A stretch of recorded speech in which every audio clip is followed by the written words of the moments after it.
Muitas pessoas acreditam na nossa conexão com estes seres pleiadianos. Vou falar sobre eles em uma abordagem neutra, explicando a teoria. Vem comigo!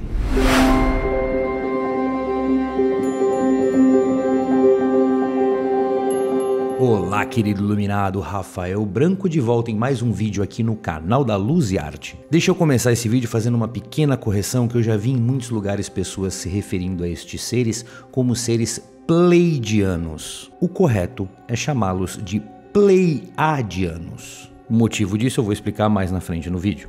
Muitas pessoas acreditam na nossa conexão com estes seres pleiadianos, baseado no pedido de uma inscrita aqui do canal, e ela perguntou qual é a real conexão com os seres pleiadianos e arcturianos. Este vídeo eu vou tratar dos pleiadianos. Infelizmente, toda a teoria sobre a existência dos seres pleiadianos é baseado em mitos e ficções. É mais um fato daqueles que nos deixa muito curiosos e intrigados e chama a nossa atenção. Mas, infelizmente, na verdade, não há nenhuma prova factual. Não vou opinar sobre a existência deles ou não, vou apenas comentar a teoria e deixar estes fatos abertos para que você decida dentro da sua crença o que é melhor para você, se você acredita na existência deles ou não. Vamos lá, pleiadianos. Pleiadianos são seres alienígenas que apresentam características semelhantes aos nórdicos escandinavos. Sendo então seres altos, com 2 metros ou até um pouco mais de altura, longos cabelos loiros, olhos claros e pele muito branca. Além da sua aparência ariana, eles teriam o poder da telepatia e apresentam extrema benevolência e beleza física. Guardem bem essa informação: aparência ariana. Vamos nos ater agora a outra parte da teoria. Então, quando você conhece alguém de um lugar distante de você, você já espera a diferença da linguagem ou como a pessoa fala. Mas outras características são importantes, como a pessoa se veste ou como a pessoa se porta. E o ambiente que esta pessoa normalmente vive influencia demais a forma dela ser, pensar e agir. Se isso acontece entre nós aqui no mesmo país, conhecendo pessoas de estados distantes do nosso, imagina o que é conhecer um ser de um sistema extremamente longe de nós. Então, para a gente tentar entender na teoria quem são os pleiadianos, nós precisamos entender da onde eles vêm. Então, segundo a teoria, os pleiadianos eles vêm das Pleiades. Tá aí o motivo do nome deles. Você conhece as Pleiades? Não conhece? Vamos lá que eu te apresento. As Pleiades são um agrupamento de estrelas que fica na constelação de Touro, astronomicamente chamadas de Messier 45 ou pelo código M45. São visíveis a olho nu aqui da Terra, pois elas são estrelas muito grandes, muito quentes, de cor e espectro azulado. Super fácil de ver à distância. De acordo com a órbita das Pleiades, é muito comum que Mercúrio, Marte e Vênus provoquem efeitos eclípticos para nós, gerando ocultações lunares, ou seja, eclipses. Este show galáctico acontece a uma distância de 391 até 456 anos-luz aqui de nós na Terra. Ou seja, se sairmos daqui e viajarmos na velocidade da luz, nós demoraríamos 391 anos de viagem para chegar até as Pleiades na parte mais próxima dela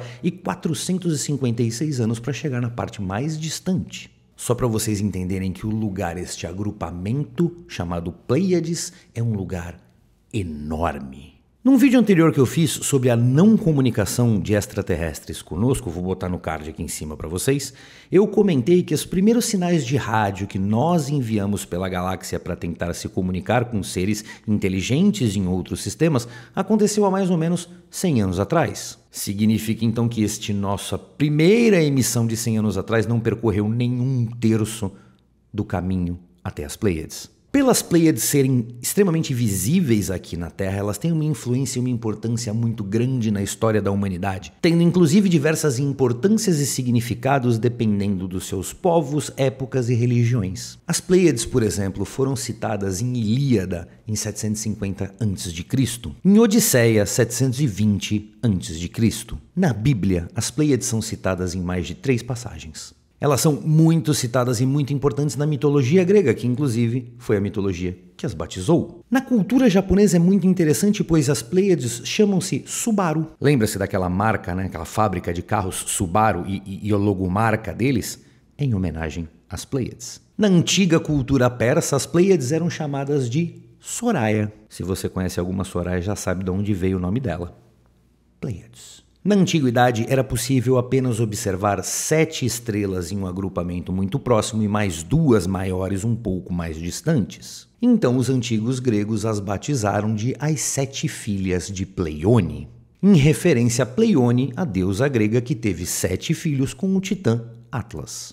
Então, as 7 estrelas do agrupamento próximo chamam-se Alcione, Astérope, Electra, Maia, Mérope, Taigete e Seleno, e as 2 maiores um pouco mais distantes sendo o pai e a mãe, Pleione e Atlas.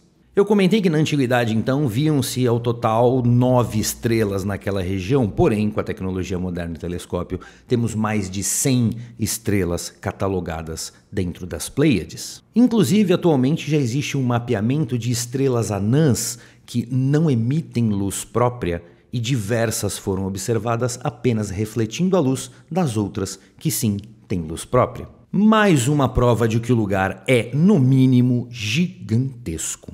Eu poderia passar horas falando astronomicamente sobre as Pleiades, mas vamos lá, e os Pleiadianos? De onde surgiu a crença na existência dos seres pleiadianos e a ligação conosco? De onde surgiu as primeiras histórias sobre eles? Isso virou inclusive pesquisa acadêmica, pois o historiador cultural chamado David Skal afirmou em uma publicação que histórias sobre alienígenas tipo nórdicos se popularizaram após o lançamento do filme O Dia em que a Terra Parou, de 1951. Também do meio acadêmico, uma outra professora chamada Stephanie Kelly Romano, ela colocou em uma publicação que o mito das abduções por alienígenas tornou-se inclusive um mito vivo. E ela ainda na mesma publicação comentou sobre a mudança da descrição de um alienígena, que passou daquele ser pequeno cinza feio para um alienígena que parecia um ser humano super lindo. A professora Stephanie, inclusive na publicação, ela coloca essa situação como um reflexo da frequente associação ao crescimento espiritual. Ninguém vê imagens por aí de Jesus feio, um santo gordo ou uma santa baixinha. Então, involuntariamente, para nós humanos, a ascensão espiritual é altamente ligada com a beleza e os padrões de perfeição. Tanto que a descrição de como esses alienígenas nórdicos se comportam é extremamente afetiva. É, na verdade, como todo mundo gostaria de ser tratado. Paternos, vigilantes, sorridentes, afetuosos e juvenis. Assim nasceu o mito dos alienígenas nórdicos arianos. Mas eu havia falado para vocês guardarem de cabeça esse termo ariano, pois é uma parte muito ruim e muito triste da teoria. Os primeiros relatos sobre contatos com seres alienígenas nórdico-escandinavos aconteceram na década de 30.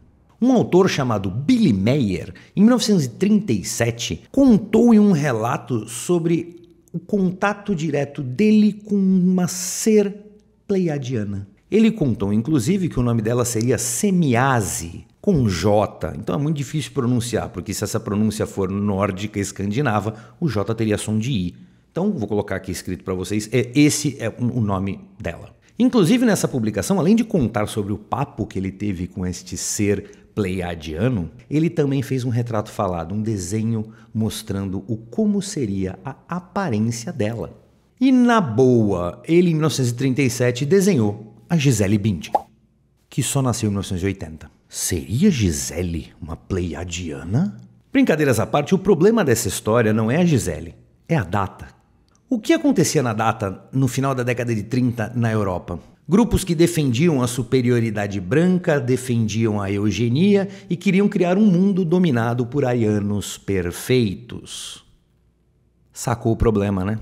A Segunda Guerra começou em 39, 2 anos depois. Porque uma raça extraterrestre, superior, a mais inteligente, apresentaria características físicas de um ser humano lindo, perfeito e maravilhoso? Tem coisa errada aí, né? Vamos cair nessa real. E essa história já tá ruim, né? Citando Segunda Guerra e coisas do gênero, que eu não vou nem falar a palavra aqui, mas essa teoria mais para frente, essa teoria dos seres maravilhosos, nórdicos, arianos, ganharia mais força em um outro evento extremamente complicado na década de 70. Entre 70 e 80, um evento se popularizou muito fortemente, principalmente nos Estados Unidos, chamado a Nova Era. Esse conceito da Nova Era se espalhou em diversas comunidades religiosas ocultistas e metafísicas do período. A Nova Era é, em si, muito difícil de ser explicado, porque, na real, ela era uma bagunça completa. Tão complicada que ela tinha enormes discordâncias dentro dela própria. Do que eu tô falando? Vamos lá, 1970, né? Década de 70 até 80, movimentos hippies, droga pra caramba, música pela paz, aquela loucura toda, teoria do sexo livre, a guerra do Vietnã potencializando essa coisa toda, aquelas manifestações contra o governo, contra a violência e todo mundo doidão naquela, e se isso foi forte nos Estados Unidos, essa onda chegou aqui no Brasil também, mas lá o impacto foi absurdo. Em síntese, os seguidores da Nova Era, como o próprio nome diz, eles aguardavam ansiosamente a chegada de uma nova era, cheia de amor, paz, luz e que oferecia uma antecipação para essa era vindoura, através da transformação e cura interior. Lindo, né? Isso foi lá em 70. Passou 80, 90, 2000, 2010, 2020, até agora eu não vi ninguém transcendendo depois dessa doideira que foi a década de 70. Mas por que essa bagunça? Pensa num movimento que era fundamentado em esoterismo moderno da época, junto com a gnose, que envolvia também rosacrucianismo. Aí nesse balaio você põe a maçonaria junto, umas pitadas de teosofia e para terminar esse Masterchef hippie, você coloca ainda rituais de alta magia do século XIX, resumindo uma bagunça completa. Só que esses caras piraram nessas teorias dos ETs bonitões. Pronto, tava feito o banzé. Inclusive, quando se fala sobre os pleiadianos, é muito comum dizer que os pleiadianos são inimigos dos reptilianos. Teoria esta que foi criada pela Nova Era, baseado em que eu não faço ideia. A Nova Era também foi responsável por criar uma individualidade extremista que todo mundo podia doutrinar. Doutrinar o quê? Doutrinar qualquer coisa, o que você julgava legal, o que você julgava correto. Era gente metendo louco, inventando pirações espalhadas por todo canto nos Estados Unidos. Livros sendo lançados, falando besteiras, mentiras sendo cultuadas com o intuito de lucratividade inclusive. E a Nova Era defendia esse liberalismo total. Um pouco disso a gente vê acontecendo até hoje, né? E a Nova Era também teve relação com uma tragédia em 1978. Quem tem idade para lembrar vai lembrar do caso de Jim Jones, que promoveu um suicídio-assassinato coletivo em Jonestown, onde morreram 909 pessoas, incluindo 304 crianças. Eu não vou mostrar a imagem nem citar isso porque essa história é terrível. Parei por aqui, não quero. Seguindo. Então, baseado nessa salada mista, ocultistas religiosos com bases ufológicas creem que os pleiadianos fazem parte de uma suposta organização galáctica e que seguem uma doutrina religiosa panteísta, vegetariana e com matizes Nova Era. Conveniente.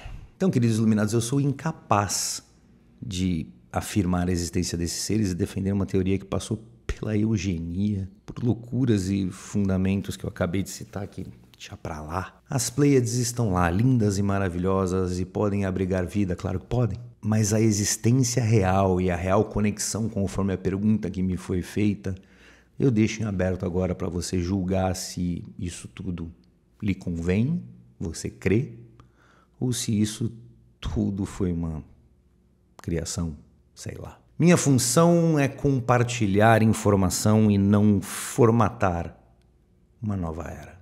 Se você gostou deste vídeo, deixe o seu curtir aqui, é muito importante para nós. Se você não é inscrito, por favor, inscreva-se no canal. Compartilhe esse conhecimento com seus amigos, com grupos de WhatsApp, todo mundo que você acha que pode ter interesse pelo conteúdo.